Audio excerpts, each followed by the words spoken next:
தன்னிடம் இருப்பதில் திருப்தி அடையாதவன் தான் விரும்புவதில் திருப்தி அடைய மாட்டான். சாக்ரடீஸ் எழுதியது. பொருள்: இந்த மேற்கோள் நமக்கு உண்மையான திருப்தி நமக்குச் சொந்தமான பொருட்களிலிருந்து அல்ல, உள்ளிருந்து வருகிறது என்பதை கற்பிக்கிறது.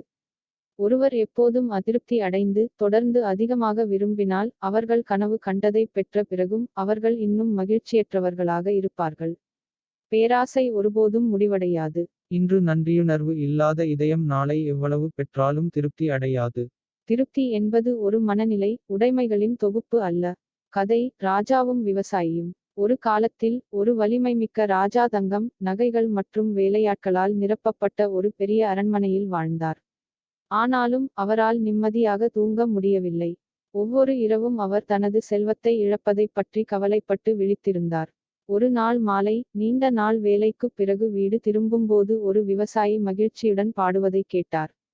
ஆர்வத்துடன் ராஜா விவசாயியிடம் கேட்டார், உங்களிடம் செல்வம் இல்லை, ஆனால் நீங்கள் என்னை விட மகிழ்ச்சியாக இருக்கிறீர்கள்.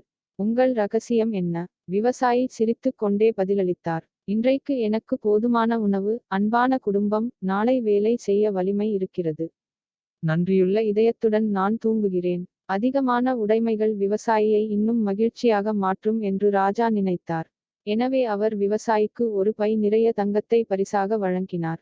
முதலில் விவசாயி மகிழ்ச்சியடைந்தார். ஆனால் விரைவில் அவர் கவலைப்படத் தொடங்கினார். திருடர்கள் வந்தால் என்ன செய்வது? நான் தங்கத்தை எங்கே மறைக்க வேண்டும்? நான் அதை எப்படி பாதுகாப்பேன்? அவர் பாடுவதை நிறுத்தினார். அவரால் தூங்க முடியவில்லை. அவரது